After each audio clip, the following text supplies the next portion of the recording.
بسم الله الرحمن الرحيم الحمد لله رب العالمين والعاقبة للمتقين والصلاة والسلام على سيدنا محمد وعلى آله وأصحابه أجمعين اما بعد۔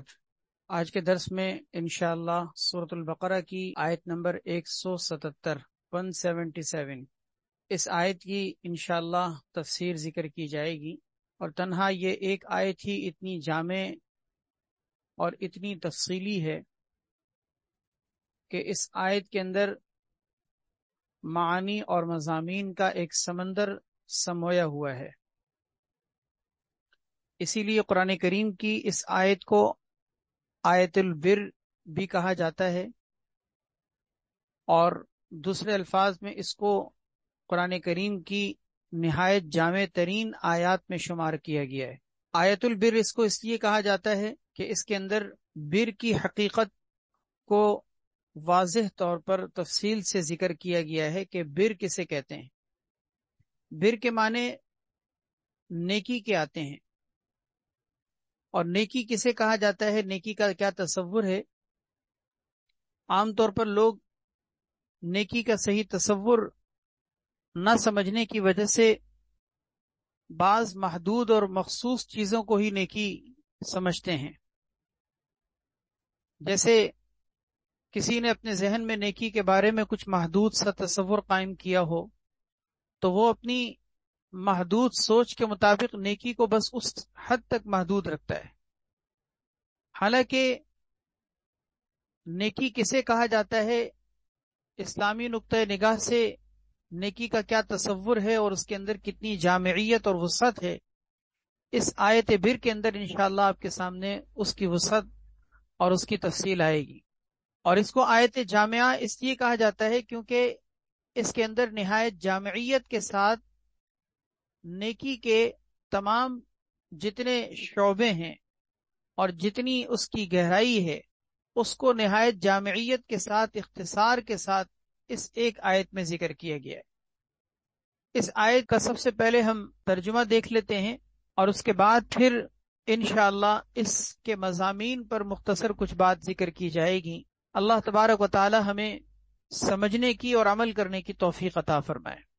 اللہ تعالی ارشاد فرماتے ہیں، لیس البر ان تولوا وجوہکم قبل المشرق والمغرب، نیکی یہ نہیں ہے کہ تم اپنا چہرہ مشرق اور مغرب کی جانب پھیر لو۔ لیس البر، نیکی یہ نہیں ہے، ان تولوا، کہ تم پھیر لو، وجوہکم، وجوہ جمع ہے وجہن کی، اور وجہن کے معنی چہرے کے آتے ہیں۔ تو اب مطلب یہ ہوگا کہ یہ نیکی نہیں ہے کہ ان تولوا وجوہکم، کہ تم اپنے چہروں کو پھیر لو، اپنے چہروں کا رخ کر لو، قبل المشرق والمغرب، مشرق اور مغرب کی جانب۔ قبل طرف، جانب کو کہا جاتا ہے۔ ولکن البر، اور لیکن نیکی تو اس شخص کی ہے، من، اس شخص کی ہے، آمن باللہ، جو اللہ پر ایمان رکھے، والیوم الآخری، آخرت کے دن پر ایمان رکھے، والملائکتی، فرشتوں پر ایمان رکھے، والکتابی، کتاب پر ایمان رکھے، والنبیین، اور انبیاء علیہم الصلاۃ پر ایمان رکھے، وآت المال، اور وہ شخص بھی نیکی والا ہے۔ پہلا تو یہ فرمایا کہ جس نے ایمان رکھا اللہ پر، یوم آخرت پر، فرشتوں پر، کتاب پر اور نبیوں پر۔ اسی طرح نیکی اس شخص کی ہے جس نے اپنا مال دیا ہو اللہ کی محبت میں، ذوی القربا، رشتہ داروں کو، والیتامى، اور یتیموں کو، والمساکین، مسکینوں کو، وابن السبیل، مسافروں کو، والسائلین، مانگنے والوں کو، وفی الرقابی، اور گردنیں چھوڑانے میں۔ تو گویا کہ پہلے نمبر پر یہ ذکر کیا کہ نیکی اس شخص کی ہے جو ایمان رکھے مذکورہ چیزوں پر۔ دوسرے نمبر پر فرمائے نیکی اس شخص کی ہے جو کہ مال اللہ کی محبت میں دے، یعنی اللہ کی رضا اور اس کی خوشنودی کے ساتھ مال دے ان مذکورہ افراد کو، یعنی رشتہ داروں کو، یتیموں کو، مسکینوں کو، مسافروں کو، مانگنے والوں کو، اور گردنیں چھوڑانے۔ تیسری چیز وَأَقَامَ الصَّلَاةَ، نیکی اس شخص کی ہے جو نماز کو قائم کرے۔ چوتھی چیز نیکی اس شخص کی ہے وَآتَ الزَّكَاةَ، جو زکوٰۃ ادا کرے۔ پانچویں چیز نیکی اس شخص کی ہے وَالْمُوفُونَ بِعَهْدِهِمْ إِذَا عَاهَدُوا، کہ وہ لوگ جو اپنے عہد کو اذا عاہدوا، جب کہ وہ عہد کر لیں، یعنی کسی سے کوئی معاہدہ کر لیں تو وہ اس کو پورا کرنے والے ہوں۔ موفون، ایفا کہا جاتا ہے پورا کرنے کو۔ تو والموفون بعہدہم اذا عاہدوا، وہ لوگ جو اپنے عہد کو پورا کرنے والے ہوں، اذا عاہدوا، جب کہ وہ عہد کریں، یعنی آپس میں ان کا کوئی معاہدہ ہو، کوئی ایگریمنٹ ہو، کسی کو کوئی زبان دے رکھی ہو تو اس کا وہ ایفا کریں، یعنی اس کو پورا کریں۔ والصابرین فی البأساء، اسی طرح نیکی ان لوگوں کی ہے جو کہ صبر کرنے والے ہوں، صبر کرنے والے ہوں، فی البأساء والضراء، تکلیف اور مصیبت کے موقع پر، وحین البأس، اور جنگ کے موقع پر، جہاد کے موقع پر۔ بأسا اور ضراء تکلیف اور مصیبت کو کہا جاتا ہے انسان کی زندگی میں مختلف قسم کی پیش آنے والی تکالیف اور مصیبتیں اور ضرر کی مختلف شکلیں۔ وہ لوگ جو تکلیف اور مصیبت میں صبر کرنے والے ہوں، وحین البأس، اور جہاد کے موقع پر، حین وقت کو کہا جاتا ہے، تو حین البأس یعنی جہاد کے وقت میں، جبکہ دشمن کے سامنے صف آرا ہوں اور دشمن سے جہاد کا معرکہ پیش آ جائے تو اس موقع پر وہ صبر و ثبات اور ثابت قدمی کا مظاہرہ کر کے جمنے والے ہوں۔ اولئک الذین صدقوا واولئک هم المتقون، یہی لوگ ہیں کہ جنہوں نے سچائی کو اپنایا، واولئک هم المتقون، اور یہی وہ لوگ ہیں جو حقیقت میں متقی کہلانے کے قابل ہیں، پرہیزگار ہیں۔ یہ آیت نمبر 177 سورہ بقرہ کی، اس کو آیت البر کہا جاتا ہے۔ اس کے ترجمے سے آپ نے اندازہ لگا لیا کہ اللہ تعالیٰ نے اس کے اندر کتنے اختصار لیکن جامعیت کے ساتھ بر کے مختلف ابواب ذکر کیے ہیں، یعنی نیکی کے مختلف شعبے اور ان کے ابواب کو ذکر کیا ہے کہ نیکی کس کس شکل میں انسان سر انجام دے سکتا ہے۔ اس آیت پر اگر ہم غور کریں تو ہمیں اس کے اندر دیکھیے سب سے پہلی چیز ملتی ہے ایمان، من آمنا، سب سے پہلی چیز ہے ایمان۔ دوسری چیز ہے ایتائے مال، مال کا دینا، مال کا اللہ کے راستے میں خرچ کرنا۔ تیسری چیز ہے اقامت الصلاۃ۔ نمبر 4 ایتائے زکوٰۃ۔ نمبر 5 ایفائے عہد، اور نمبر 6 صبر و ثبات۔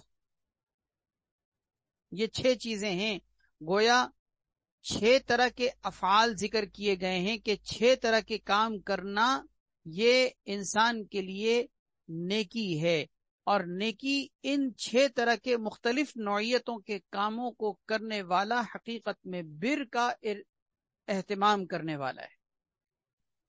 پھر ان 6 چیزوں میں سے ہر چیز کے اندر کچھ کچھ تفصیل ہے۔ مثلا سب سے پہلی چیز ایمان لانا، سب سے پہلی چیز کن کن چیزوں پر ایمان لانا؟ 5 چیزیں ذکر کی گئی ہیں۔ سب سے پہلی چیز باللہ، دوسری چیز والیوم الآخر، تیسری چیز والملائکہ، چوتھی چیز والکتاب، اور 5ویں چیز والنبیین، یعنی ایمان ان چیزوں پر لانا جس کو ایمان کی بنیادی اور اساسی چیزیں کہا جاتا ہے۔ اللہ پر ایمان لانا، آخرت کے دن پر یعنی قیامت کے دن پر ایمان لانا، فرشتوں پر ایمان لانا، کتاب پر ایمان لانا، اور تمام نبیوں پر ایمان لانا۔ یہ 5 چیزیں ہیں جن کو ایمانیات کہا جاتا ہے اور ایمان کی بنیادی اور اساسی چیزیں کہا جاتا ہے۔ انہی بنیادی چیزوں کو سات کے اعتبار سے بھی ایمان مفصل کے اندر ذکر کیا گیا ہے. آمنت باللہ وملائکتہ وکتبہ ورسلہ والیوم الآخر والقدر خیرہ وشرہ من اللہ تعالی والبعث بعد الموت. تو اس میں 7 چیزوں کو ذکر کیا گیا ہے، اس میں 5 چیزوں کو ذکر کیا گیا ہے. خلاصہ دونوں کا یہ ہے کہ یہ 7 ہوں یا 5 ہوں، یہ بنیادی اور اساسی چیزیں ہیں. اگرچہ ایمان تفصیلی طور پر لانے کے لیے اس کی جزیات ہیں، اس کی تفصیلات ہیں، جو ایک مستقل علم الکلام کے اندر تفصیل سے جس کے اندر بحث کی جاتی ہے کہ کن کن چیزوں پر انسان ایمان لانے کا پابند ہے، اور ان کے اندر ایمان لانے کی تفصیلی اعتبار سے جزیات کیا ہیں. لیکن بالاجمال مختصر انداز میں یہ ایمانیات کی بنیادی چیزیں ہیں کہ اگر انسان کا ان چیزوں پر ایمان نہ ہو تو وہ شخص مومن نہیں کہلا سکتا. مثال کے طور پر اللہ پر کوئی ایمان رکھتا ہو لیکن آخرت کے دن کو اگر نہ مانتا ہو، قیامت کے دن کا انکار کرتا ہو، تو آپ کو معلوم ہے کہ وہ شخص مومن کہلانے کے قابل نہیں. اس لیے کہ بھلے اللہ کو مانتا ہو، رسولوں کو مانتا ہو، کتابوں کو مانتا ہو، اگر یوم آخرت پر اس کا ایمان نہیں، یعنی مرنے کے بعد دوبارہ زندہ کیا جانا اور حساب اور کتاب ہونا اور میدان محشر کا قائم ہونا، قیامت کا وقوع ہونا، ان چیزوں کا اگر ان چیزوں پر کسی کا ایمان نہیں ہے تو وہ مومن نہیں ہے. اسی طرح فرشتوں پر ایمان لانا کہ اللہ رب العزت کی ایک نوری مخلوق ہے جس کو اللہ تبارک و تعالی نے مختلف قسم کے امور مفوض کیے ہیں، ان کی ذمہ داریاں سونپی ہیں، اور اللہ تبارک و تعالی کی طرف سے یہ ان کاموں کو بالکل اسی طریقے سے جس طرح حکم دیا جاتا ہے وہ کرتے ہیں، اور اس میں کسی قسم کی کوئی کمی بیشی نہیں کرتے. لا یعصون اللہ ما امرہم ویفعلون ما یؤمرون، کہ یہ فرشتے اللہ رب العزت کی نافرمانی نہیں کرتے اور جس چیز کا ان کو حکم دیا جاتا ہے اس کام کو پورا کر دیتے ہیں. اس کے بارے میں یقین رکھنا، ایمان رکھنا، اس کو ایمان بالملائکہ کہا جاتا ہے. مشرکین مکہ نے ملائکہ کو نعوذ باللہ اللہ کی بیٹیاں قرار دیا تھا. قرآن کریم میں اللہ تعالیٰ نے ان کے اس برے اور باطل اور فاسد نظریے کا تذکرہ کیا ہے. یہ نظریہ رکھنا یا فرشتوں کا نعوذ باللہ انکار کرنا، یہ انسان کے ایمان سے محروم ہونے کی چیز ہے. تو فرشتوں پر ایمان رکھنا یہ بھی ایمانیات میں سے ہے. اسی طرح چوتھی چیز کتاب پر ایمان رکھنا. اس میں ساری کتابیں آ گئیں، اور خاص طور پر ساری کتابوں میں جو سید الکتب ہے، یعنی آخری کتاب قرآن مجید جس کو کہا جاتا ہے، فرقان حمید جس کو کہا جاتا ہے، اس پر بھی ایمان رکھنا. دیگر تمام کتابوں پر ایمان رکھنا. اگر کوئی شخص ساری کتابوں پر ایمان رکھتا ہے لیکن کسی ایک کتاب کا بھی نعوذ باللہ انکار کر دیتا ہے تو وہ مومن نہیں ہے. پانچویں چیز نبیوں پر ایمان رکھنا. نبیوں پر ایمان رکھنا جس میں سارے انبیاء علیہ الصلوۃ والسلام اور سارے رسول اس میں آ گئے. کسی ایک نبی یا کسی ایک رسول کا انکار کر دینا بھی انسان کو کافر بنا دے گا. سورہ بقرہ کی آخری آیت میں آمن الرسول کے اندر آپ کو وہ آیتیں یاد ہوں گی. اس میں ہم کیا پڑھتے ہیں؟ لا نفرق بین احد من رسلی، ہم اللہ کے رسولوں میں کوئی فرق نہیں کرتے کہ فلاں رسول ہے اور فلاں نہیں. جتنے رسول، جتنے نبی، جتنے پیغمبر اللہ رب العزت نے بھیجے ہیں اور ان کو جو پیغام رسالت دے کر بھیجا ہے، وہ سارے کے سارے پیغمبر حق ہیں اور برحق ہیں، اور انہوں نے پیغام خدا کو پہنچانے میں کسی قسم کی کوئی کمی نہیں کی، بلکہ پیغام خدا کو پہنچانے میں، رسالت کے فریضے کو ادا کرنے میں انہوں نے حق ادا کیا ہے. یہ ہے 5 چیزوں پر ایمان لانا. یہ پہلے نمبر کی چیز جس کو کہا جاتا ہے ایمان لانا. دوسری چیز آتل مالا، یعنی مال دیا ہو. اس کو ایتائے مال کہتے ہیں، مال کا خرچ کرنا. دوسرے الفاظ میں انفاق فی سبیل اللہ کہتے ہیں، یعنی اللہ کے راستے میں مال کا خرچ کرنا. اب مال خرچ کرنا کن کن لوگوں پر؟ 6 چیزیں ذکر کی گئی. ذوی القربہ 1، یتامہ 2، مساکین 3، وابن السبیل 4، سائلین 5، اور فر رقاب 6. اب ان 6 چیزوں پر مال خرچ کرنے کی تفصیل دیکھیے. سب سے پہلی چیز ہے ذوی القربہ. بلکہ ان 6 چیزوں سے بھی پہلے اس لفظ کی ذرا وضاحت سنیے کہ علی حبہ کا کیا مطلب ہے. کہ مال خرچ کرتے ہوں اللہ کی محبت میں. یہ حبہ کی جو ہی ضمیر ہے اس کے 2 مطلب ذکر کیے گئے ہیں. ایک مطلب تو یہ ہے کہ اس ضمیر کو ہم لوٹائیں مال کی طرف، تو ترجمہ یہ ہوگا کہ مال کو مال کی محبت کے باوجود خرچ کرتے ہیں.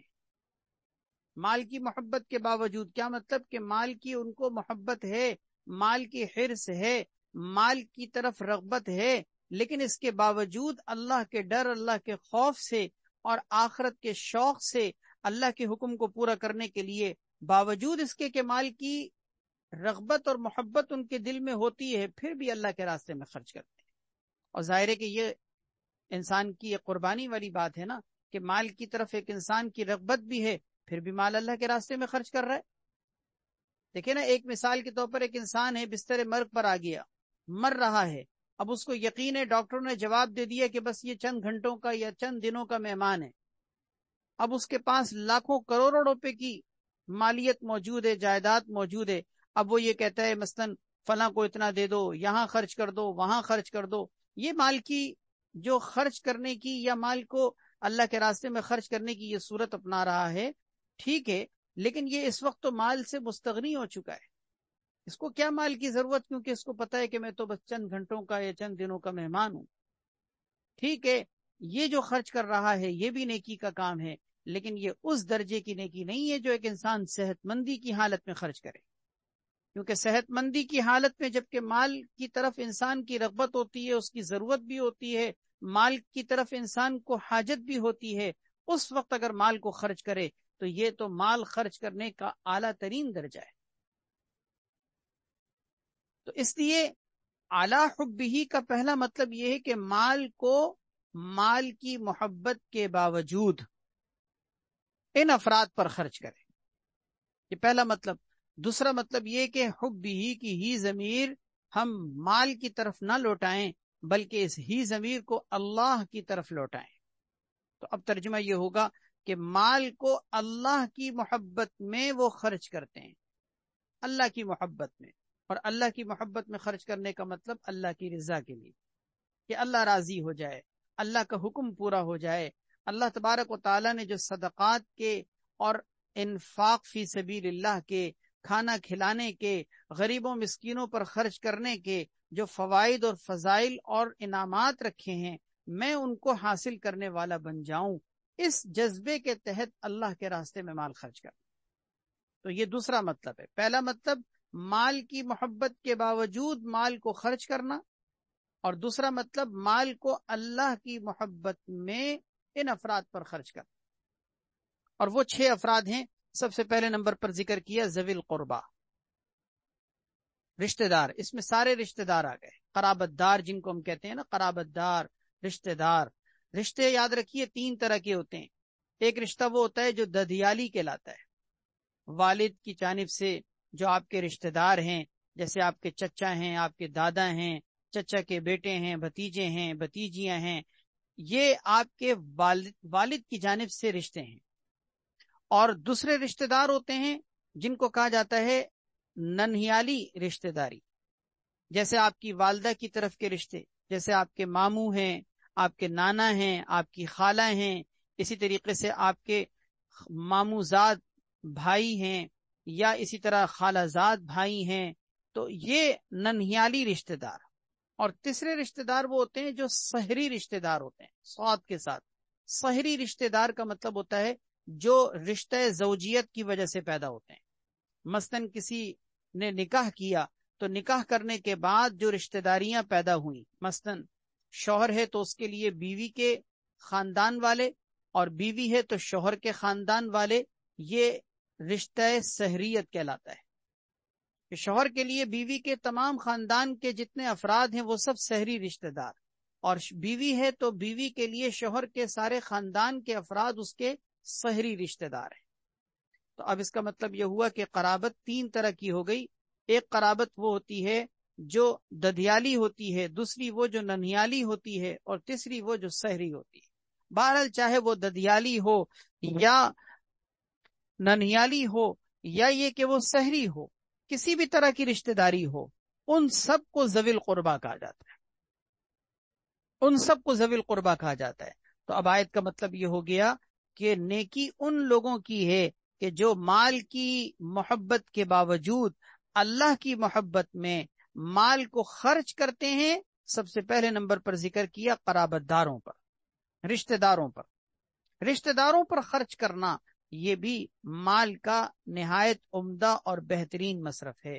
عام طور پر لوگ مال کے خرچ کرنے میں فوراً ذہن جاتا ہے یتیموں مسکینوں کی طرف، فقیروں اور مفلسوں کی طرف، قلاش لوگوں کی طرف کہ جن کے پاس بھوک اور افلاس کی وجہ سے اور ان کے پاس زندگی گزارنے کے کوئی اسباب اور وسائل نہ ہوں، معاش کے اعتبار سے تنگی کا شکار ہوں، ان کو خرچ کرنا عام طور پر سمجھا جاتا ہے کہ وہی صدقہ ہے۔ حالانکہ یاد رکھیے رشتہ داروں پر خرچ کرنا بھی صدقہ ہے، رشتہ داروں پر خرچ کرنا بھی صدقہ ہے، اور صرف صدقہ ہی نہیں بلکہ حدیث کے مطابق افضل ترین صدقہ ہے، افضل ترین صدقہ۔ ایک روایت میں آتا ہے رشتہ داروں پر خرچ کرنے میں ڈبل انسان کو ثواب ملتا ہے، ایک صلہ رحمی کا ثواب ملتا ہے، دوسرا اس بات کا بھی ثواب ملتا ہے کہ انہوں نے ان کی ضرورت کو پورا کیا۔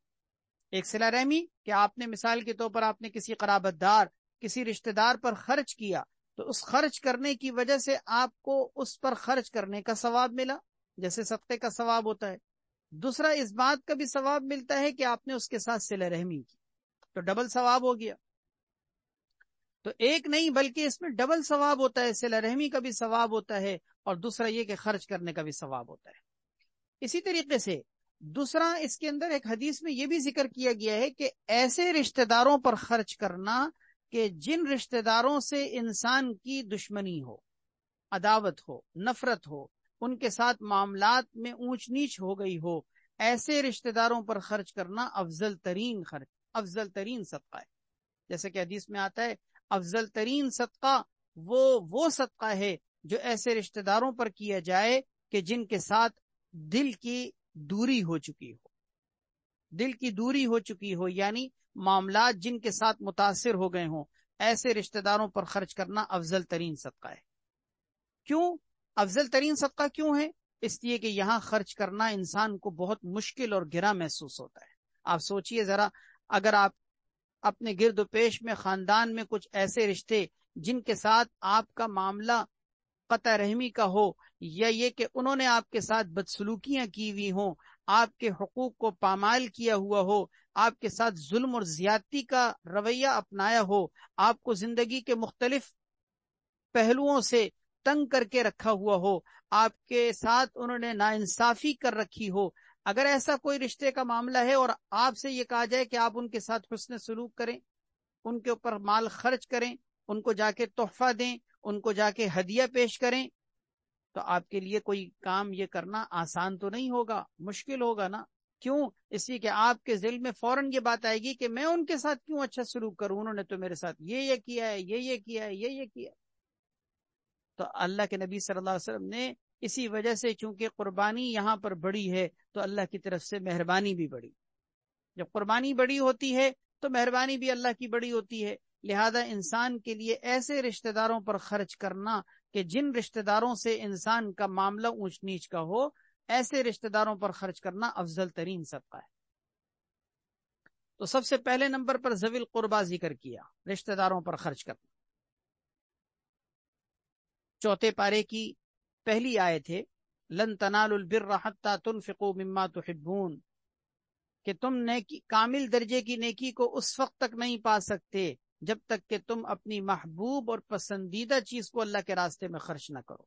یہ آیت جب نازل ہوئی تو مختلف واقعات پیش آئے، ان واقعات میں سے ایک واقعہ یہ بھی تھا کہ ایک صحابی حضرت طلحہ رضی اللہ تعالیٰ عنہ آئے اور آ کر اپنا مال اللہ کے راستے میں پیش کیا، آپ صلی اللہ علیہ وسلم سے ذکر کیا کہ یا رسول اللہ، آپ کو تو معلوم ہے کہ میرے پاس جو کھجور کے درختوں کا یہ باغ ہے جو مسجد نبوی کے ساتھ متصل ہے، اور آپ کو بھی، آپ صلی اللہ علیہ وسلم کو بھی ان کا وہ باغ بہت پسند تھا، آپ ان کے پاس جایا کرتے تھے، اور اس مال میں آپ صلی اللہ علیہ وسلم آپ اس باغ میں جا کے ٹھہرا کرتے تھے، وہاں کا ٹھنڈا پانی پیا کرتے تھے، کھجوریں تناول فرمایا کرتے تھے. آپ صلی اللہ علیہ وسلم کے سامنے لا کر انہوں نے وہ باغ پیش کر دیا اور کہا یا رسول اللہ آپ کو تو پتا ہے وہ باغ مجھے سب سے زیادہ محبوب اور پسند ہے، میں اس مال کو اللہ کے راستے میں وقف کرنے کی نیت کرتا ہوں، یہ مال آپ کے حوالے ہے، آپ اس کو جیسے چاہیں جہاں چاہیں خرچ کر دیں. کیونکہ آیت نازل ہوئی تھی نا کہ جب تک تم اپنی محبوب اور پسندیدہ چیز اللہ کے راستے میں خرچ نہ کرو تم کامل درجے کی نیکی کو نہیں پا سکتے. تو انہوں نے اپنا مال اللہ کے راستے میں پیش کیا. آپ صلی اللہ علیہ وسلم نے ان کے اس صدقے سے خوش ہو کر فرمایا، آپ نے فرمایا بخ بخ، واہ واہ، یا دوسرے الفاظ میں اس کا ہم ترجمہ کر سکتے ہیں شاباش شاباش، کیا ہی خوب، کیا ہی کہنا، اتنا اعلیٰ درجے کا تم نے صدقہ اللہ کے راستے میں پیش کیا ہے. پھر آپ صلی اللہ علیہ وسلم نے فرمایا کہ میں یہ سمجھتا ہوں، میری یہ رائے ہے کہ تم ان کو اپنے چچا کے بیٹوں پر، اپنے چچاؤں کے بیٹوں پر اس کو خرچ کرو، یعنی اپنے کزنوں پر اس کو خرچ کرو. تو آپ صلی اللہ علیہ وسلم نے بنی عم پر خرچ کرنے کا ان کو حکم دیا، یعنی اپنے چچاؤں کے بچوں پر، اپنے چچاؤں کے بیٹوں پر اس مال کو خرچ کرو. تو آپ نے مال کے مصرف کے اعتبار سے سب سے عمدہ مصرف جو پیش کیا وہ رشتہ داروں پر خرچ کرنا تھا. اس لیے اس آیت کی روشنی میں یہ بات یاد رکھیے، اپنے رشتہ داروں کے ساتھ، اپنے خاندان کے ساتھ، اپنی فیملیز کے ساتھ، اپنے گرد و پیش میں، چاہے وہ آپ کے قریبی رشتہ دار ہوں یا دور کے رشتہ دار ہوں، ان پر خرچ کرنے کی عادت کو اپنائی، ان پر خرچ کرنے کی عادت کو اپنائی. تو سب سے پہلی چیز ہے ذوی القربہ یعنی قرابت داروں پر خرچ کرنا. دوسرے نمبر پر والیتامى، یتیموں پر خرچ کرنا. یتیموں پر، یتیم کے دو معنی آتے ہیں. ایک یتیم وہ کہلاتا ہے جو حقیقت میں یتیم کہلانے کے قابل ہے کہ نابالغ بچہ ہو اور اس کے سر سے اس کے باپ کا سایہ اٹھ گیا ہو، اس کو یتیم کہا جاتا ہے. یہ شرعی اعتبار سے یتیم کہلاتا ہے، شریعت کے اعتبار سے، یعنی اسلامی اصطلاح میں، شریعت میں یتیم اس بچے کو کہا جاتا ہے جو ابھی بالغ نہ ہوا ہو اور اس کے سر سے والد کا سایہ اڑ گیا ہو.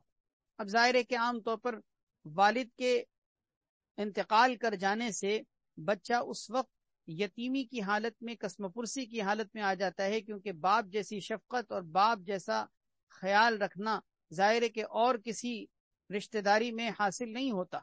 اس لیے اس بچے کو یتیم کہا جاتا ہے شرعی اعتبار سے. لغوی اور عرفی اعتبار سے یتیم ہر اس شخص کو کہا جا سکتا ہے کہ جس کے باپ کا انتقال ہو گیا ہو. جیسے مثال کے طور پر کہ بچہ اگر بالغ ہو بھی گیا ہے لیکن ابھی مثال کے طور پر اپنے پاؤں پہ نہیں کھڑا، کماتا نہیں ہے، اس کے پاس اپنی زندگی کے گزران کا کوئی وسیلہ اور ذریعہ نہیں ہے، اگر اس کے باپ کا بھی انتقال ہو جائے تو ٹھیک ہے، شریعت کے اعتبار سے تو یہ بچہ بالغ ہو گیا ہے، یتیم نہیں ہے. لیکن چونکہ یہ کمانے کے قابل ابھی فی الحال نہیں ہے، لہذا بالغ ہونے کے باوجود بھی ہم اس کو لغوی اعتبار سے یا اس عرفی اعتبار سے ہم اس کو یتیم کہہ سکتے ہیں. تو ایسے یتیم چاہے وہ شرعی اعتبار سے ہوں یا یہ کہ وہ عرفی اعتبار سے یتیم ہوں، ایسے بچوں کا بھی خیال رکھنا، یہ بھی رشتہ داروں پر خرچ کرنے کے بعد دوسرے نمبر پر ذکر کیا گیا ہے کہ ان کو بھی اپنے مال کا حصہ دینا چاہیے، ان کو بھی اپنے مال میں سے دینا چاہیے، کیونکہ وہ بھی قسم پرسی کا شکار ہوتے ہیں. تیسرے نمبر پر فرمایا والمساکین، مسکینوں پر خرچ کرنا. مسکینوں پر خرچ کرنا، اس میں مفلس اور مسکین وہ تمام معاشرے کے افراد آ گئے کہ جن کے پاس مالی اعتبار سے تنگی ہو، معاشی اعتبار سے جو تنگی کا شکار ہوں، چاہے وہ جاب لیس ہوں یا یہ کہ روزگار تو ان کا ہو لیکن اس قابل نہ ہو کہ جس سے وہ اپنے بیوی بچوں اور اپنے اہل و عیال کا خرچہ مکمل طور پر اچھے طریقے سے کر سکتے ہوں. معاشرے کے اندر ہمیں بہت سے ایسے افراد ملیں گے. یہ بات یاد رکھیے، مسکین کا مطلب صرف یہ نہیں ہے کہ جو راستے میں بیٹھا کسی چوراہے پر بیٹھ کر ہاتھ پھیلایا ہوا ہو، کشکول پھیلایا ہوا ہو اور صدا لگا رہا ہو. نہیں، مسکین صرف اس کو نہیں کہتے. یہ بات سمجھ لیجئے، مسکین اس شخص کو کہتے ہیں جو معاشی تنگی کا شکار ہے. ہمارے ہاں معاشرے کے اندر آپ کو معلوم ہے اس وقت معاشی بحران کا معاملہ ہے، اور اس وقت جو معاشی اعتبار سے صورتحال ابتر سے ابتر ہوتی چلی جا رہی ہے.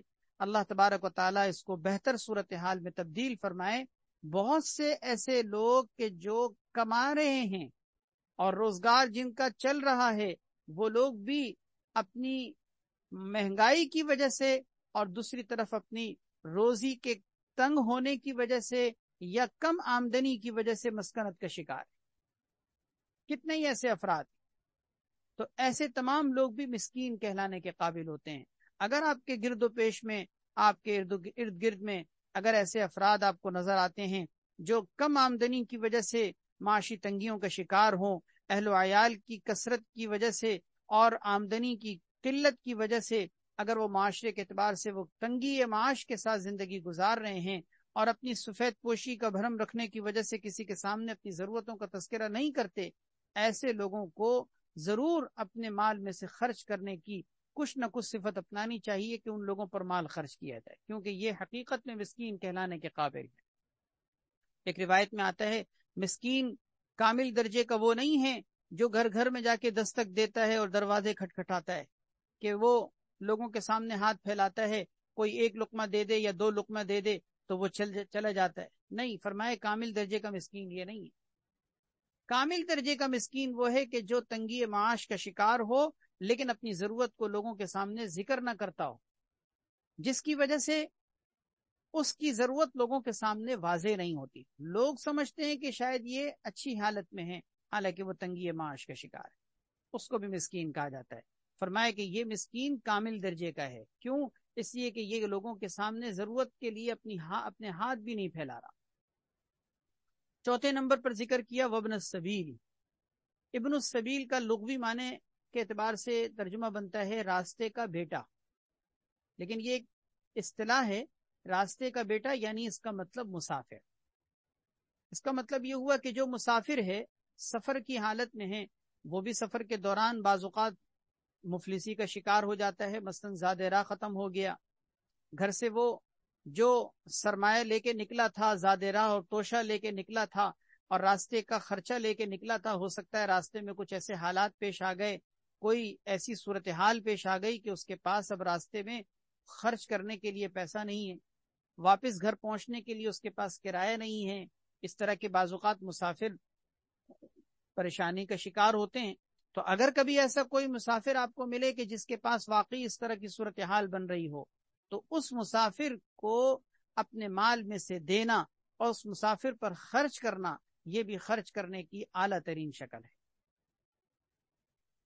اسی طرح والسائلین، پانچویں نمبر پر ذکر کیا کہ وہ سائلین جو سوال کرنے والے ہیں، لوگوں کے سامنے ہاتھ پھیلانے والے، ایسے لوگ جو لوگوں کے سامنے ہاتھ پھیلانے والے ہیں، سوال کرنے والے ہیں، دستے سوال دراز کرنے والے ہیں، ایسے لوگوں کو بھی دینا، یہ بھی مال کے خرچ کرنے کی ایک شکل ہے۔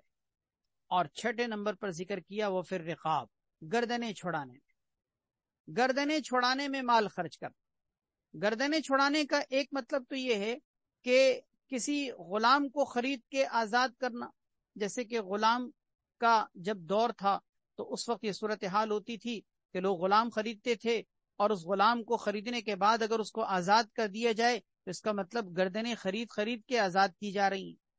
تو ایک شخص جو غلامی کی زندگی گزار رہا ہے وہ غلامی کی زندگی سے آزاد ہو جائے گا اور ایک خود مختار آزادانہ زندگی گزارے گا۔ اس پر جو مال خرچ ہوا ہے یہ بھی مال خرچ کرنے کی ایک شکل ہے۔ دوسری صورت اس کی یہ تھی کہ اگر کوئی غلام ایسا ہے کہ جس نے اپنے آقا کے ساتھ، اپنے مالک کے ساتھ بدلے کتابت کا عقد کر رکھا ہے۔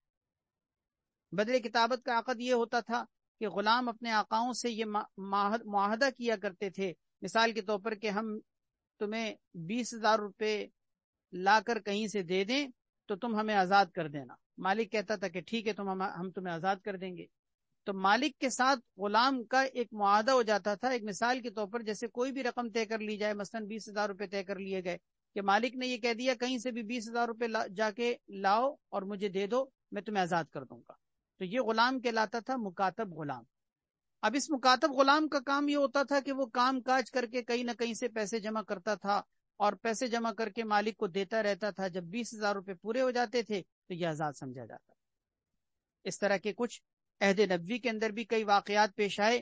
نبی کریم صلی اللہ علیہ وسلم کے زمانے میں بھی حضرت عائشہ صدیقہ رضی اللہ تعالیٰ عنہ نے حضرت بریرہ رضی اللہ تعالیٰ عنہ کو اسی طریقے سے آزاد کیا تھا. تو اب اگر وہ جو غلام جو 20,000 روپے کما کر دے گا اور آزاد ہوگا، اس کی ضرورت کو پورا کرنے کے لیے کوئی آ کر اس کو 20,000 روپے دے دے کہ تم اپنے مالک کو دے دو اور اس طرح تم آزاد ہو جاؤ گے، تو یہ بھی گردنیں چھڑانے میں مدد کرنا. غلام خرید کے آزاد کرنا، یہ پہلی صورت. دوسری صورت یہ کہ کوئی مکاتب غلام جس نے اپنے مالک کے ساتھ کتابت کا عقد کر رکھا ہو، تو اس کے کتابت کے عقد کو پورا کرنے میں اس کی معاونت کرنا، یہ بھی گردنیں چھڑانے میں آ گیا. اسی طرح گردنیں چھڑانے میں یہ بھی شامل ہے کہ کوئی بے گناہ اسیر ہے، قیدی ہے، جو قید و بند کی صعوبتیں اور مشقتیں جھیل رہا ہے، اس کی گردنیں چھڑانے میں مدد کرنا. مثلا پیسہ دے کر اس کی ضمانت لینا، اس کو قید سے رہا کروانا، اس کا کیس لڑنا، اور اس کیس لڑنے میں عدالتی کارروائیوں کے پیسے خرچ کرنا، یہ خرچ کرنا بھی اس میں آ گیا. آج کل آپ کو معلوم ہے کتنے ہی ایسے بے گناہ بعض اوقات صورتحال پیش آ جاتی ہے کہ وہ بے گناہ کسی الزام میں پھنس گئے، اور آپ کو معلوم ہے کہ یہ بے گناہ ہے، مجرم نہیں ہے، مجرم کوئی اور تھا، یہ ایسے ہی پکڑا گیا ہے. آپ نے اس کے کیس میں لڑ کر اس کے اوپر پیسے خرچ کیے اور اس کو آزاد کروا دیا، یہ بھی گردنیں چھڑانے میں آ گیا. اسی طرح چوتھی صورت اس میں یہ بھی ہے گردنیں چھڑانے میں کہ کوئی مقروض ہے جس کے اوپر قرضوں کا بوجھ ہے، اور اس قرضوں کے بوجھ کی وجہ سے اس کی گردن قرض تلے دبی ہوئی ہے. آپ نے اس کے قرض کو ادا کرنے میں معاونت کی اور اس کے قرض کو ادا کر کے آپ نے اس کی گردن کو چھڑا دیا. ہوتا ہے نا مثال کے طور پر ایک آدمی جس کے اوپر اتنا قرضوں کا برڈن چڑھ گیا ہے کہ اب وہ گویا کہ ایک طرح سے اس کی گردن قرض کے بوجھ تلے دبی ہوئی، تو آپ نے اگر اس کا قرضہ چکا دیا، آپ نے اس کے قرض کی ادائیگی میں اس کی معاونت کی، تو آپ کا یہ گردن چھڑانے کے گویا مترادف ہو گیا. یہ بھی اس میں آ گیا گردنیں چھڑانے میں.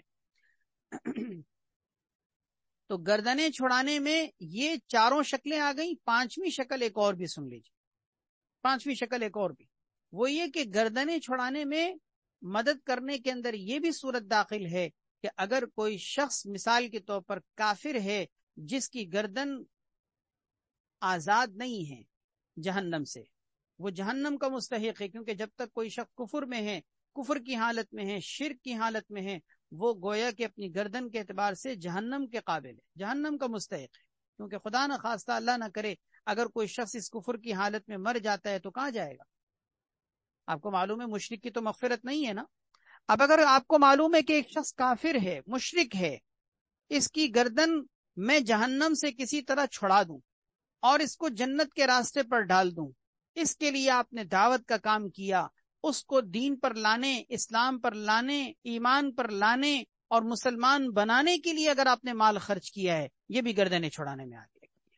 تو گردنیں چھڑانے میں یہ صورت بھی داخل ہے کہ کوئی شخص کسی کو مسلمان کرنے اور اس کو ایمان پر لانے کے لیے کوشاں ہو، اور اس کے لیے وہ کوشش کر کے مال خرچ کر کے کسی طریقے سے ایمان کے راستے پر اس کو لے آئے، کفر کی اور شرک کی گندگی سے اس کو نکال دے، تو اس کا مطلب اس نے گویا اس کی گردن چھڑانے میں مدد کی.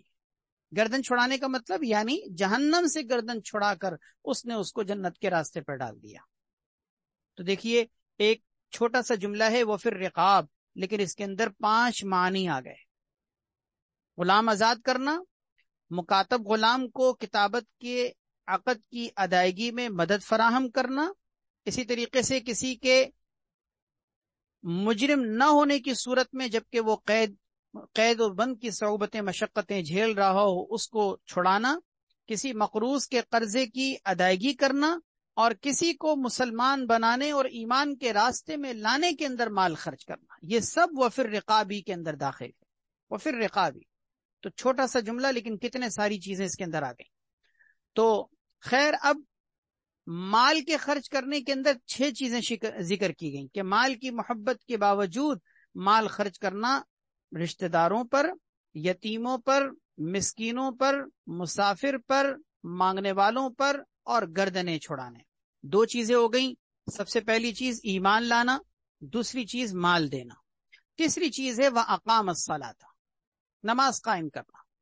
پورے قرآن کریم میں آپ کو نماز کے بارے میں یہ ورڈ ملے گا اقامت صلاۃ، یقیمون الصلاۃ، اقیم الصلاۃ، اقام الصلاۃ. یہ الفاظ اقامت صلاۃ کے اس کا مطلب یہ ہوتا ہے کہ نماز کو مکمل آداب اور شرائط کے ساتھ صحیح طریقے سے ادا کرنا، اس کو اقامت صلاۃ کہتے ہیں. صرف نماز کا پڑھ لینا یہ اس کا ترجمہ نہیں. ہم عام طور پر کہتے ہیں نا اقام الصلاۃ، نماز پڑھنا. نماز پڑھنا یہ اس کے مکمل معنی کی ادائیگی نہیں ہے. اقامت صلاۃ کا ایک جامع لفظ ہے جس کا مطلب ہوتا ہے کہ جس میں وضو بھی صحیح طریقے سے کرنا، نماز کو وقت پر بھی پڑھنا، اگر مرد ہیں تو جماعت کے ساتھ پڑھنا، مسجد میں پڑھنا، خشوع و خضوع کے ساتھ پڑھنا، سنت کے مطابق پڑھنا، اس کے آداب اور مستحبات کا خیال رکھنا، یہ ساری چیزیں اقامت صلاۃ میں آتی.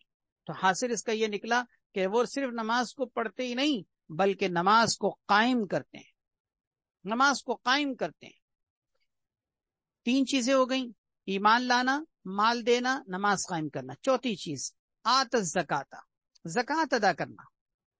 زکوٰۃ ادا کرنا اگرچہ دیکھیں آپ غور کیجئے دوسرے نمبر پر مال دینا. جب یہ مال دینا کہا تو زکوٰۃ دینا تو آ گیا اس میں، ہے نا؟ کیونکہ جب یہ کہا کہ بھئی مال دینا تو مال دینے کا مطلب زکوٰۃ بھی دینا، کیونکہ زکوٰۃ میں بھی تو مال خرچ کیا جاتا ہے.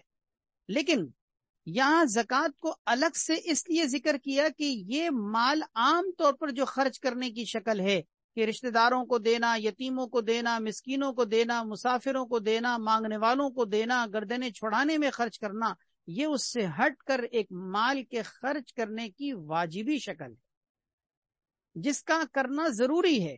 وہ جو شکلیں ذکر کی ہیں وہ اخلاقیات سے تعلق رکھتی ہیں کہ جن کے کرنے نہ کرنے پر انسان کو اختیار ہوتا ہے کہ اپنی مرضی ہے کہ چاہے آپ خرچ کریں یا نہ کریں، اور چاہے تو کم خرچ کریں یا زیادہ خرچ کریں، یہ آپ کی مرضی ہے.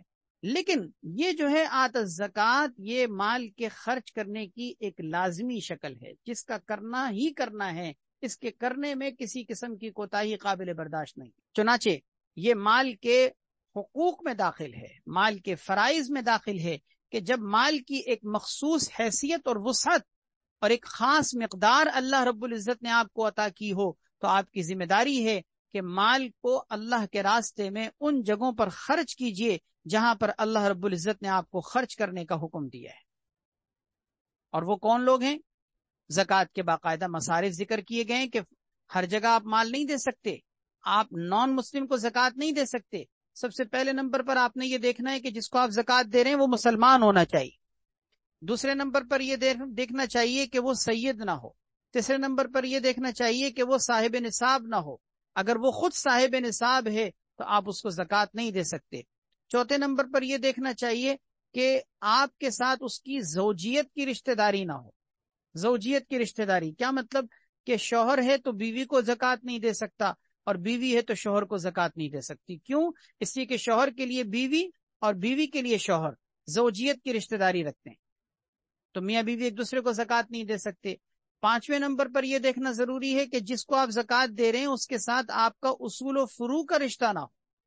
اصول و فروع کا رشتہ، اصول و فروع کا مطلب یہ کہ وہ آپ کا بیٹا نہ ہو، بیٹی نہ ہو، پوتا نہ ہو، پوتی نہ ہو، نواسا نہ ہو، نواسی نہ ہو، نیچے تک کے رشتے. یہ نیچے تک کے رشتے ان کو فروع کہا جاتا ہے.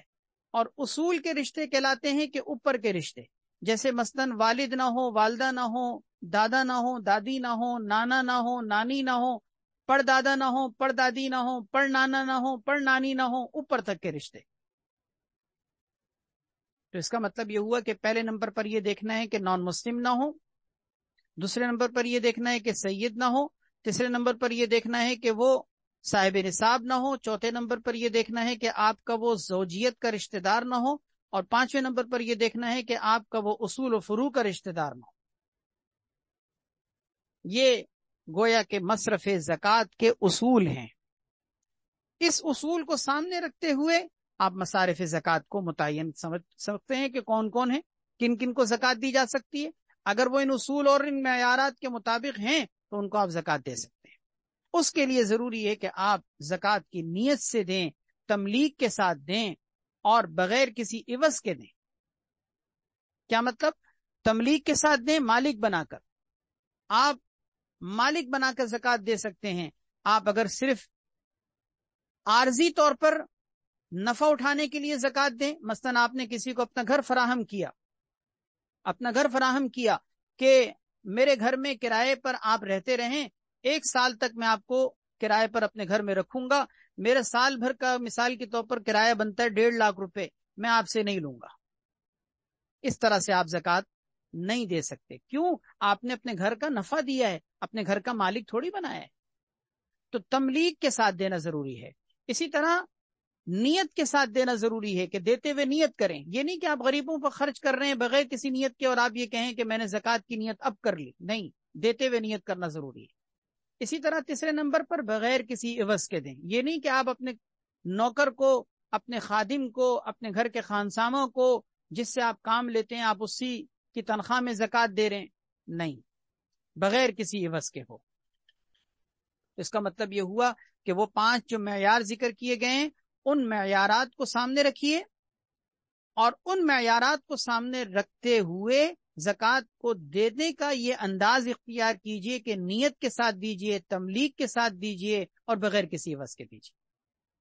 یہ سوال کسی نے پوچھا ہے کہ چچا کو اور ماموں کو زکات دے سکتے ہیں یا نہیں؟ جی بالکل دے سکتے ہیں، چچا کو دے سکتے ہیں.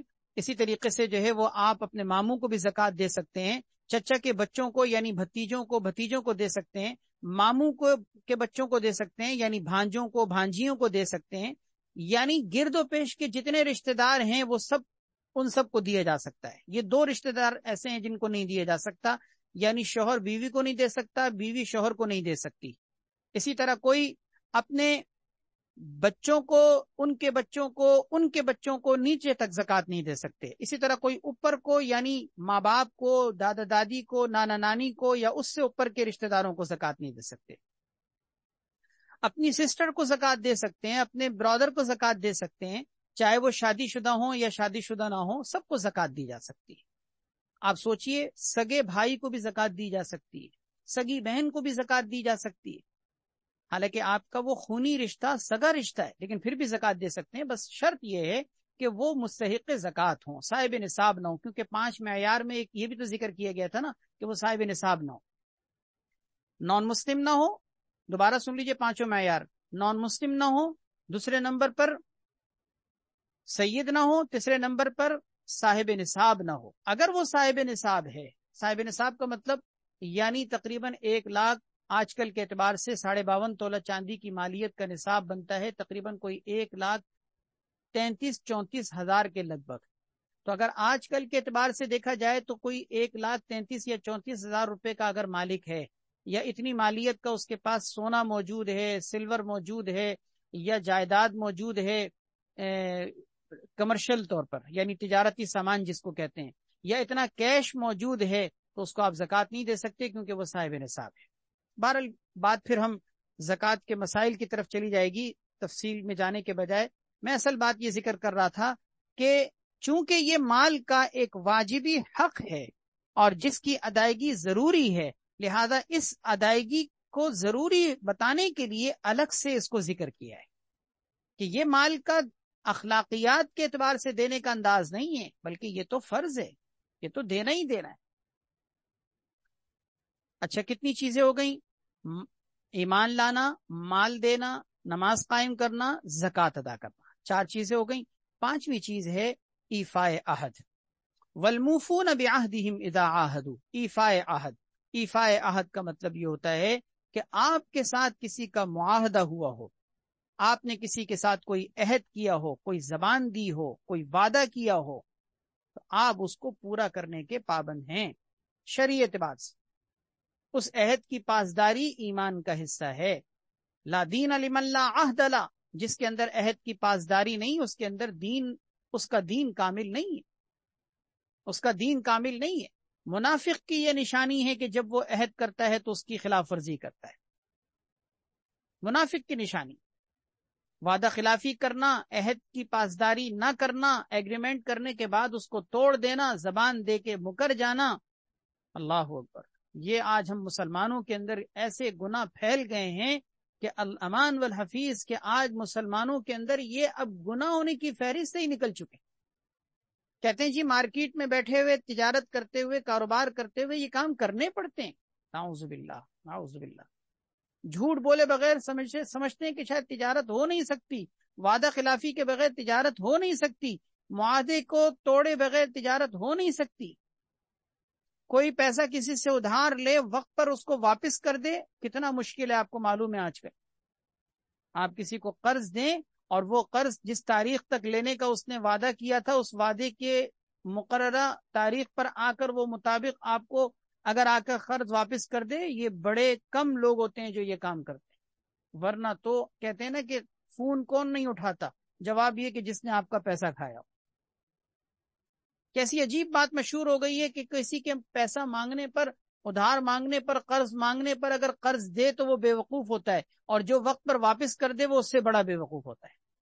کیسی عجیب عجیب باتیں معاشرے کے اندر پھیلی ہوئی. اللہ اکبر. اللہ تعالیٰ بچائے اس طرح کی باتوں سے. بھائی کسی کو قرض دینا یہ اس کے ساتھ نیکی کرنا ہے. ایک ضرورت مند ہے، آپ نے اس کو قرض دیا، آپ نے نیکی کی ہے. اگلے بندے کی ذمہ داری ہے کہ جب اس نے وقت دیا ہے تو اس وقت پر لا کر پیسہ واپس کر دے. نہیں کر سکتا، مہلت مانگے، کم سے کم فون تو اٹھائے، کم سے کم آ کر ملاقات تو کرے، آپ سے آ کر کم سے کم مہلت مانگے تو صحیح. یہ کیسا طریقہ ہے کہ جی ابھی دے رہا ہوں ابھی دے رہا ہوں، کرتے کرتے 12 سال گزر گئے، قرض لے کے بیٹھے ہیں، پیسہ مسلسل ڈی ویلیو ہو رہا ہے. کتنے آج کل کے مسائل لوگوں میں یہ پھیل گئے ہیں کہ جی کسی کو قرض دیا تھا، اب پیسہ ڈی ویلیو ہو رہا ہے، وہ کہتے ہیں کہ جی قرض ہمارا ڈوب گیا، کہ ہم نے تو اس کو اتنے لاکھ روپے دیے تھے، اب تو ہمارا پتہ نہیں کتنا بڑا نقصان ہو گیا. یہ سارے معاملات یہ کس وجہ سے پیدا ہو رہے ہیں؟ عہد کی پاسداری نہ ہونے کی وجہ سے. یہ ہمارے دین کا بہت اہم حکم ہے جو آج ہماری زندگیوں سے نکلتا چلا جا رہا ہے. اسی لیے کہا جاتا ہے اپنے قول کے پکے بنیے، اپنی زبان کے پکے بنیے. کسی کو اگر آپ نے زبان دی ہے، آپ کو معلوم ہے ثقافتی طور پر، کلچر کے اعتبار سے یہ چیز اتنی زیادہ اہم سمجھی جاتی تھی کسی زمانے میں کہ لوگ بھلے دیندار ہوں نہ ہوں، لیکن اگر کہیں زبان دے دی کہتے تھے کہ ہم مر جائیں گے لیکن زبان کے خلاف کام نہیں کریں گے، کیونکہ ہم نے زبان دی. بھلے دینداری نہ بھی ہو، لیکن ثقافتی طور پر لوگ اس چیز کو اتنی اہمیت دیتے تھے کہ جی ہم نے زبان دی ہے. لڑ مر جاتے تھے، کہتے کہ جی ہم زبان دے کر اس کے خلاف نہیں کر سکتے، یہ ہماری عزت کے خلاف ہے، ہماری غیرت کے خلاف ہے کہ ہم نے کسی کو زبان دی ہو اور ہم اس کو پورا نہ کریں. اور آج آپ دیکھ لیں کہاں گئی وہ غیرت، کہاں گئی وہ حمیت، کہاں گئی وہ کلچر کی باتیں، وہ کہاں گئی ثقافتی چیزیں. اب تو دین، ثقافت، سب کچھ ختم. اب تو بس کسی کے ساتھ عہد کر لیا، اب عہد کرنے کے بعد اس کو توڑنا ایسا ہے جیسے کچے دھاگے کو جب چائے پکڑ کے توڑتا. عہد نہ ہو گیا، کوئی کچا دھاگا ہو گیا. یاد رکھیے عہد کے خلاف ورزی کرنے والے کا دین کامل نہیں ہوتا. لا دین لمن لا عہد لا، اس کے اندر دین کامل نہیں ہے جس کے اندر عہد کی پاسداری نہیں. آیت المنافق ثلاث، منافق کی 3 نشانیاں ہیں. اذا حدث کذب، جب بات کرتا ہے تو جھوٹ بولتا ہے. وَإِذَا وَعَدَ أَخْلَفَ، جب وعدہ کرتا ہے تو خلاف ورزی کرتا ہے. وَإِذَا اؤْتُمِنَ خَانَ، اور جب اس کے پاس امانت رکھوائی جائے تو خیانت کرتا ہے. اللہ تعالیٰ بچائے اس گناہ سے. بہرحال بر یعنی نیکی کے جو ابواب ذکر کیے گئے اس میں بطور خاص یہ چیز ذکر کی گئی کہ وَالْمُوفُونَ بِعَهْدِهِمْ إِذَا عَاهَدُوا، کہ جب وہ عہد کر لیں تو پھر اس عہد کو پورا کرتے ہیں. پھر عہد کی 2 قسمیں ہوتی ہیں. ایک عہد وہ ہوتا ہے جو بندہ اللہ سے کرتا ہے، ایک عہد وہ ہوتا ہے جو بندہ بندے سے کرتا ہے. دیکھیں نا، ایک عہد وہ ہے جو ہم نے اللہ سے کیا ہے. کیا مطلب؟ کہ دنیا میں آنے سے پہلے ہی ہم نے عہد الست کے اندر اللہ تعالیٰ کے سامنے اس بات کا معاہدہ کیا تھا. جب اللہ تعالیٰ نے پوچھا تھا الست بربکم، کیا میں تمہارا پروردگار نہیں ہوں، تو سب نے کیا کہا تھا؟ سب نے بیک زبان یہ بات کہی تھی اور اس بات کا اقرار کیا تھا کہ بلا، کیوں نہیں یا اللہ، آپ ہی ہمارے پروردگار ہیں، آپ ہی ہمارے پروردگار.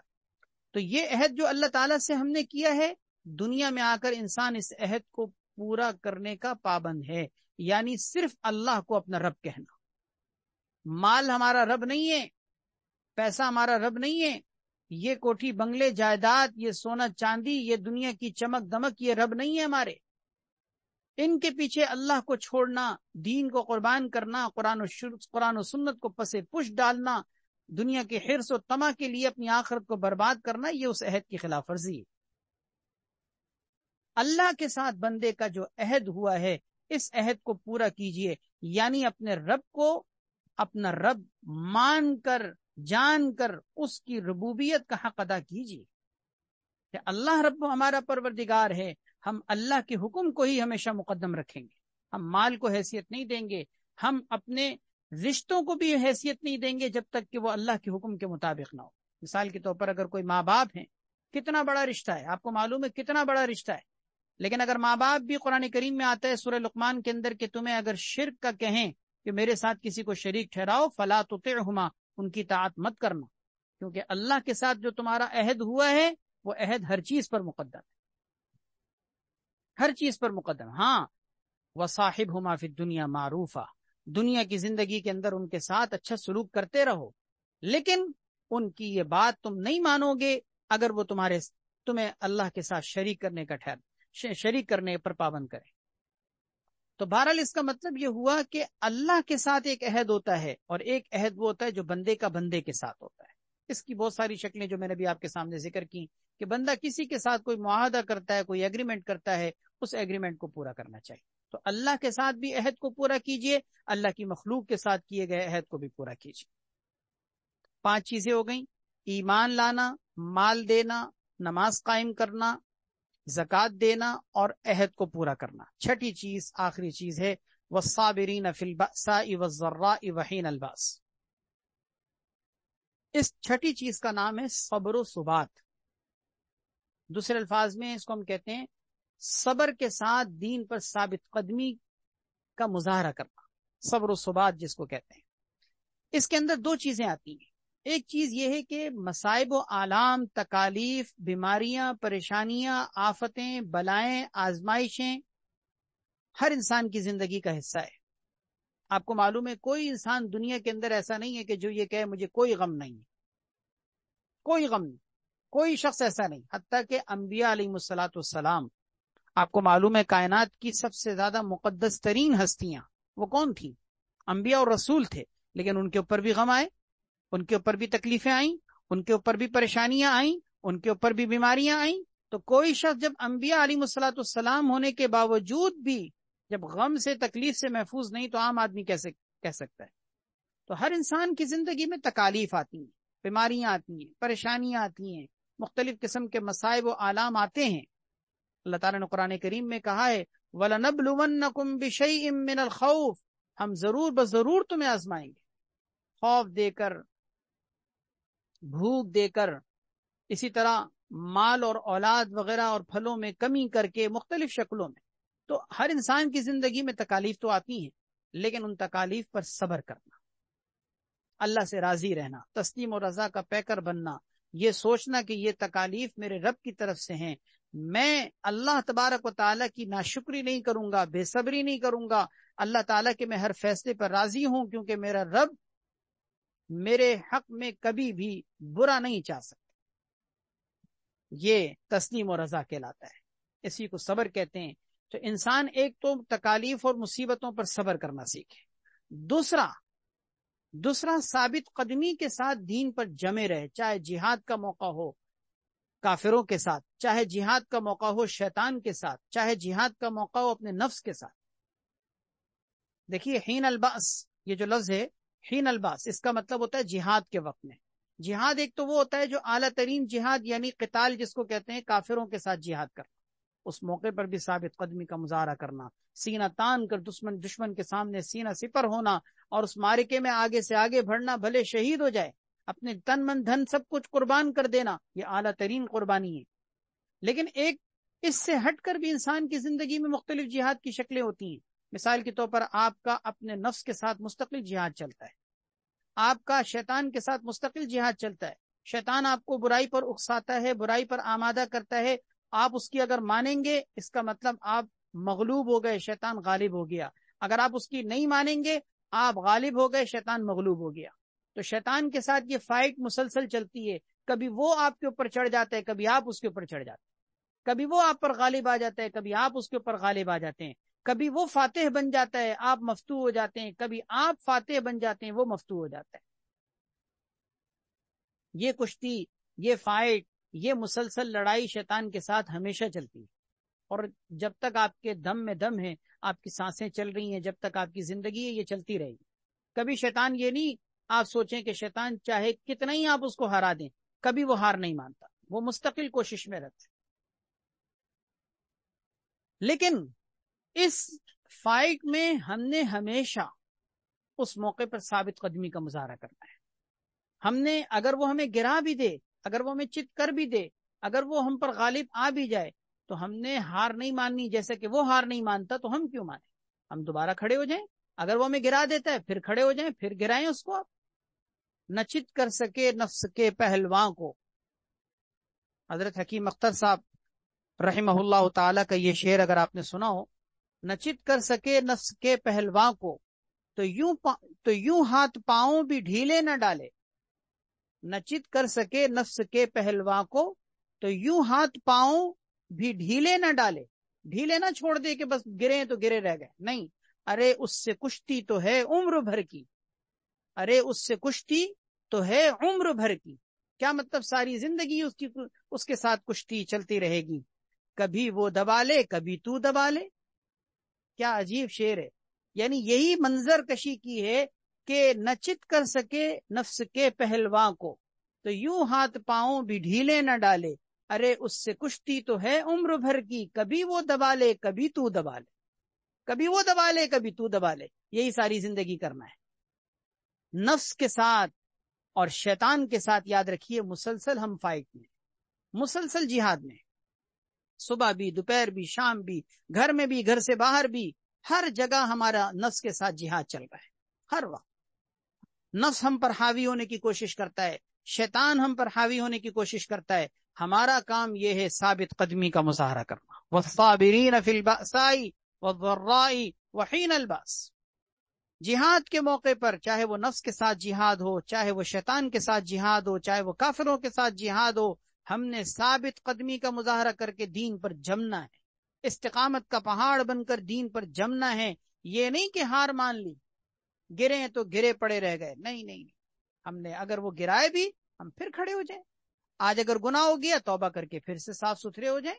جیسے میلے ہو جاتے ہیں، کپڑے میلے ہو جاتے ہیں، ہم کپڑے چینج کر لیتے ہیں۔ جسم میلا کو چیلا ہو جاتا ہے، نہا کر صاف ستھرے ہو جاتے ہیں۔ جسم پر گندگی لگ جاتی ہے، ہم اس کو دھو لیتے ہیں۔ برتن گندے ہو جاتے ہیں، ہم اس کو دھو لیتے ہیں۔ اسی طریقے سے جب ہمارا دل گندا ہو جائے، پھر ہم دل کو بھی دھو لیں۔ جب ہمارا ایمان گندا ہو جائے، ہم اپنے ایمان کو بھی دھو لیں۔ ہماری عملی زندگی کے اندر اگر کچھ دھبے لگ جائیں، ہم اس کو بھی دھو لیں۔ اس کو بھی تو دھونا ہوتا ہے نا۔ تو اس لیے بہرحال ہمیں اس بات کی کوشش کرنی ہے کہ ساری زندگی ہم نے اپنے نفس کے ساتھ، اپنے شیطان کے ساتھ فائٹ میں بڑھ چڑھ کر مقابلہ کرنا ہے۔ اللہ پاک مجھے بھی آپ کو بھی ایسا ایمان دے دے کہ ہم اس نفس کے ساتھ اور اس شیطان کے ساتھ فائٹ میں ہمیشہ فاتح بنیں۔ ایک دعا میں آپ کو بتاتا ہوں، اس کو پڑھا کریں۔ اس کی برکت سے انشاءاللہ اگر نفس غالب آ رہا ہو اور اگر شیطان غالب آ رہا ہو، تو اس ہمت اور قوت ارادی کے ساتھ اس دعا کو مانگا کریں۔ انشاءاللہ اللہ آپ کو نفس و شیطان پر غلبہ دیں گے۔ کیا؟ ربی انی مغلوب فانتصر، اے اللہ میں مغلوب ہو رہا ہوں، اے اللہ میں مغلوب ہو رہا ہوں، تو میری مدد کر۔ اور اس میں آپ دشمنوں کا بھی اور اسی طرح شیطان کا بھی، نفس کا بھی، کسی بھی چیز کا ارادہ کر سکتے ہیں۔ کسی پر خدا نخواستہ کوئی دشمن وغیرہ کا غلبہ ہو رہا ہو، اس موقع پر اس کے پڑھنے کی برکت سے اللہ پاک دشمنوں پر غلبہ عطا کرتے ہیں۔ اور نفس غالب آ جاتا ہو، بار بار گناہ کر جاتا ہو، گناہ ہو جاتا ہو، آپ اس کو پڑھا کریں۔ ربی انی مغلوب فانتصر، اللہ میں مغلوب ہو جاتا ہوں، بار بار ہار جاتا ہوں، تو مجھے جتوا دے، تو میری مدد کر لے، تو شیطان کے مقابلے میں میری مدد فرما۔ اللہ پاک ہم سب کو نفس کے مقابلے میں، شیطان کے مقابلے میں ہمیشہ فتح یاب فرمائے۔ اور اللہ تعالیٰ اس آیت بر کو اللہ ہم سب کو عمل میں لانے کی توفیق عطا فرمائے۔ بڑی پیاری آیت ہے یہ جو میں نے بھی آپ کے سامنے ذکر کی ہے۔ یہ میں نے پھر بھی بہت ساری چیزیں اسکپ کرتے ہوئے کے سامنے ذکر کی ہیں، ورنہ اس آیت پر اگر تشریح کی جائے تو ایک لمبا وقت چاہیے۔ اس سے آپ اندازہ لگائیے کہ کتنی جامعیت کے ساتھ ایک معانی کا سمندر اس چھوٹی سی آیت کے اندر موجود ہے۔ اللہ تبارک و تعالی مجھے آپ کو سب کو عمل کرنے کی توفیق عطا فرمائے، اور اس آیت بر کو اللہ ہم سب کی زندگیوں میں داخل و شامل فرمائے۔ وآخر دعوانا الحمدللہ رب العالمین۔ الحمدللہ رب العالمین والعاقبۃ للمتقین والصلاة والسلام علی سیدنا محمد وعلی آلہ واصحابہ اجمعین۔